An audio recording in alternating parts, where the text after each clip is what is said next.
Next student है पुष्पेंद्र, जिनका CHSL 2019 में फाइनल सिलेक्शन।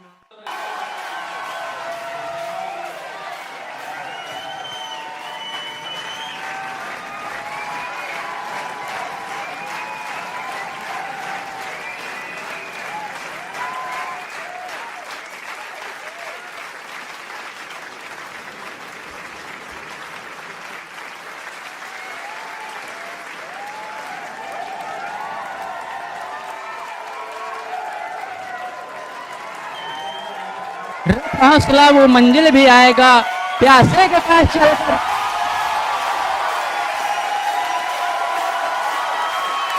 रख हौसला वो मंजिल भी आएगा, प्यासे के पास चलकर समंदर भी आएगा।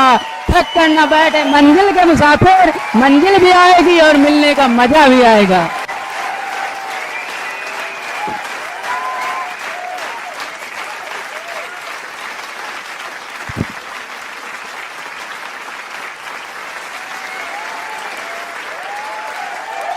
सबसे पहले यहाँ बैठे हुए सभी मेरे बड़े भाइयों और छोटे भाइयों को मेरा नमस्कार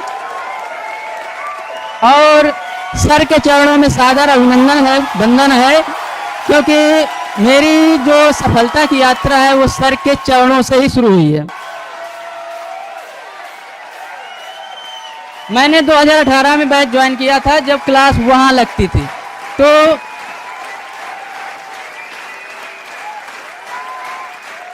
वहाँ मेरे बगल में एक भाई बैठे हुए थे। उन्होंने मुझे सर की एक तस्वीर दिखाई थी जिसमें सर ने यहाँ पर कट्टा खोसे हुए और वर्दी पहने हुए थे।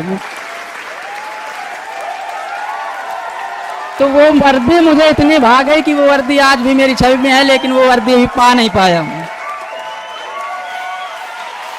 और उस वर्दी की कोशिश लगातार जारी रहेगी जब तक कि वो वर्दी यहाँ आ न जाएगी।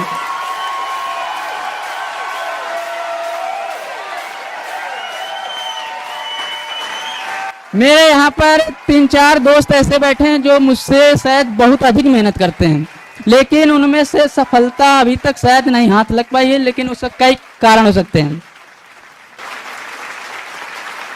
सबसे पहले तो वो दोस्त जिनको सफलता अभी तक नहीं मिली, लेकिन मेहनत इतने किए हैं कि शायद पानी भी खोद के निकल आता।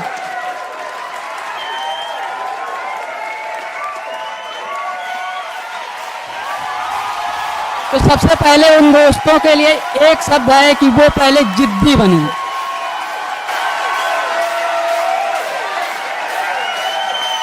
और दूसरा ये काम करे कि दूसरों को देखकर मोटिवेशन अपने अंदर लाएं। जैसे कि किसी भी व्यक्ति को आप देख लें, मुझे तो है कि मैं दूसरे को देखकर तुरंत मोटिवेटेड हो जाता हूं। तो दिन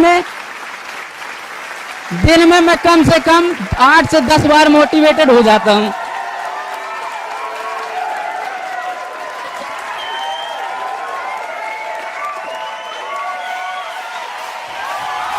उसके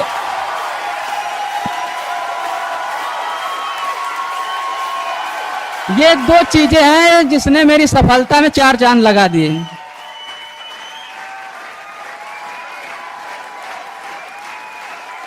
मैंने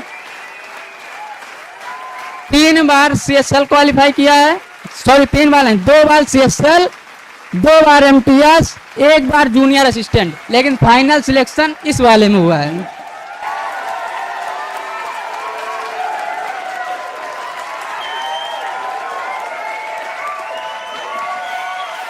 अभी तक मैं अंडर ग्रेजुएट हूँ, यानी कि ग्रेजुएशन नहीं हो पाया। 3 साल तक ऐसे बिता दिए, कुछ पता ही नहीं चला।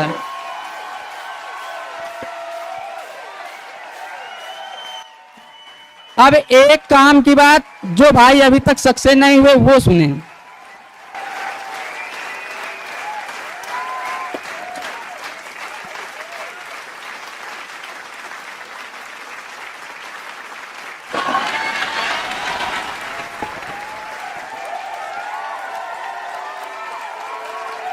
वो बात ये है कि पहले अपना टारगेट डिसाइड करें कि मुझे करना क्या है। मैंने 3 साल इसी डिसीजन में बिता दिए।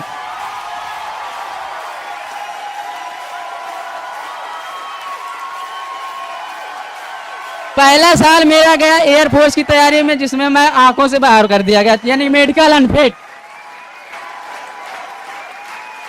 अगले 2 साल के लिए मेरे भैया ने ITI करके जूनियर इंजीनियर के पद पर हैं इस समय, उन्होंने कहा कि बेटा अब ITI कर लो, तुम्हारा आंखों का मेडिकल अनफिट है, तुम्हारा कुछ नहीं होगा। तो हमने ITI के लिए आवेदन किया, यहीं पांडु नगर से 2 साल उसमें बिता दिए। जब तीसरा साल आया, यानी तीसरे साल, फिर मुझे लगा कि नहीं यार इसमें मजा नहीं आ रहा। तो फिर एक दोस्त है मेरा, उसने कहा कि भाई JSSC की तैयारी करो। तो हमने कहा ठीक है, तो सिलेबस क्या है, हमें कुछ पता नहीं था। तो उसने कहा कि यहीं पर एक मैथ्स की कोचिंग चलती है, उनके यहाँ ज्वाइन कर लो, कोई नहीं। तो मैं यहाँ आया, सर की क्लास वहीं चल रही थी, कहाँ, पीछे।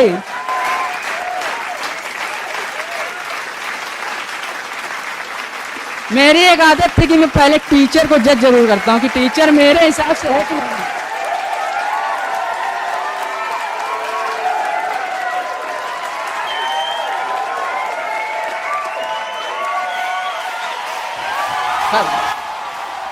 तो 3 दिनों तक मैंने सर को जज किया।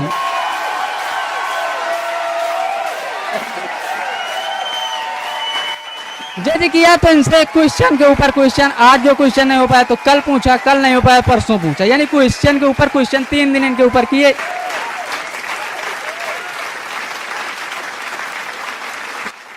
तो हुआ क्या, चौथे दिन जब मैं क्वेश्चन के लिए खड़ा हुआ तो सर ने मेरे ऊपर क्वेश्चन कर दिया।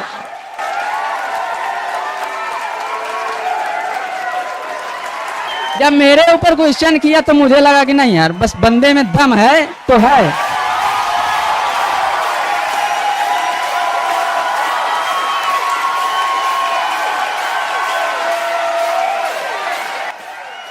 तो मैंने वहीं से डिसाइड कर लिया कि बस इनके सिवा कोई नहीं है, दिल में इन्हों को बैठा लिया, बस का ये जो कहेंगे वो ब्रह्मा की लकीर है।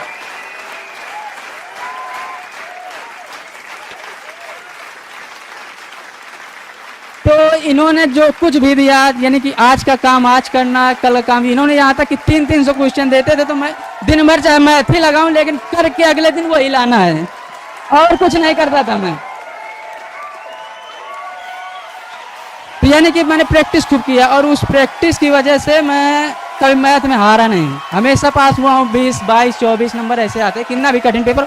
फिर मैंने दोबारा उठाकर इनके सर के प्रैक्टिस बैच में भी नहीं ज्वाइन किया, उसी बेसिक की वजह से और उसी प्रैक्टिस की वजह से अभी मुझे पूरा कॉन्फिडेंस है कि पेपर आ जाएगा, तो अभी भी क्वालिफाई कर दूंगा।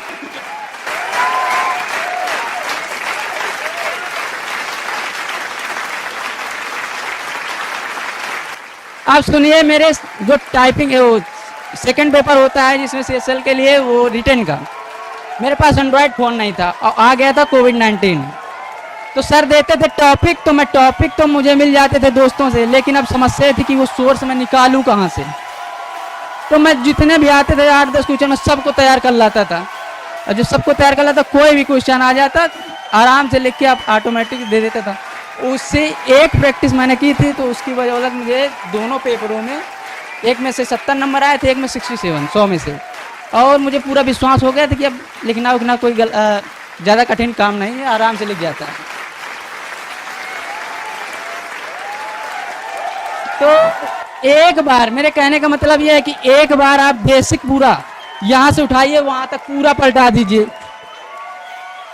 ये ना सोचिए कि उसमें क्या इम्पोर्टेंट है क्या अनइम्पोर्टेंट है, सब पूरा 1 to all पी जाइए।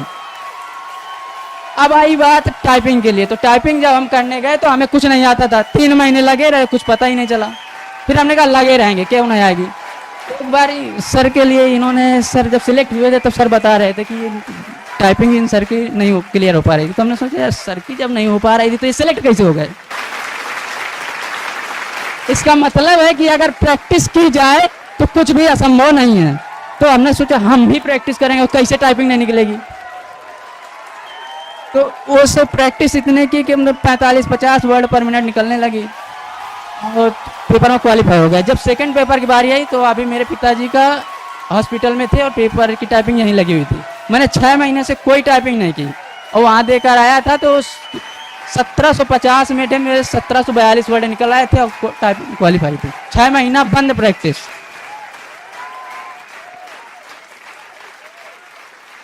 तो मेरे कहने का मतलब यह है कि किसी काम में अगर इतनी ताकत लगा दो ना कि वो काम फिर किसी काम का न बचे।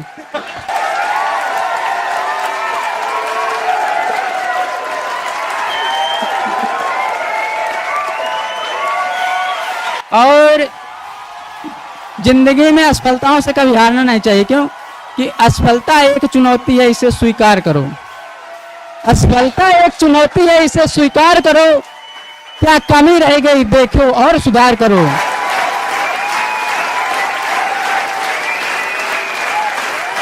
मैंने हर इंसान से, गले में चलता हुआ कुत्ता भी अगर मिल जाए ना, उससे मोटिवेशन ले लेता था। क्यों? क्योंकि अगर कुछ कुत्ते होते हैं तो बहुत मतलब पले बड़े बढ़िया अच्छी खासी उनकी देखभाल होती है, और कुछ कुत्ते होते हैं जो कोई पूछता भी नहीं उनके। तो मैंने सोचा मुझे वो कुत्ता बनना है कि साला कुत्ता की जिंदगी में मेरा होना कहाँ जाए।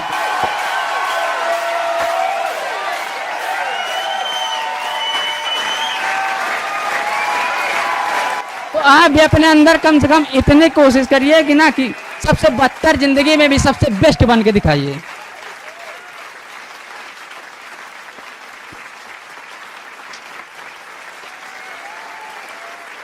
और एक बात और मैं कहना चाहूंगा,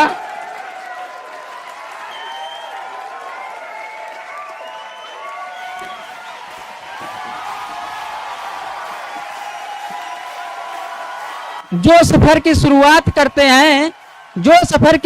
करते हैं वो मंजिल पा ही लेते हैं। बस चलने का हौसला रखना जरूरी है, क्योंकि अच्छे इंसानों का तो रास्ता भी इंतजार किया करते हैं।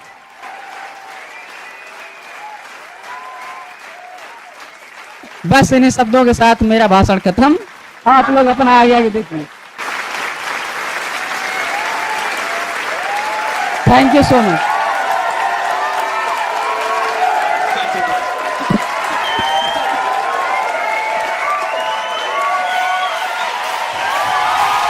मुझे लग रहा था कि लगता है फिर से कोई मोटिवेशनल गाना चलाना पड़ेगा, लेकिन पुष्पेंद्र जिस हिसाब से आपको मोटिवेट किया, और जो इनकी एक पूरे आपके मार्गदर्शन में जो स्पीच है उसमें जो एक कोर वर्ड निकल के आया कि आप अपनी किसी भी स्थिति में हो, बदतर से बदतर स्थिति में हो, कि घर परिवार इधर उधर वैकेंसी सब चीजें निराशा की स्थिति हो, लेकिन फिर भी आप अपना बेस्ट देने की कोशिश खत्म ना करें। वही है कि आज इनको यहां तक लेकर आया है।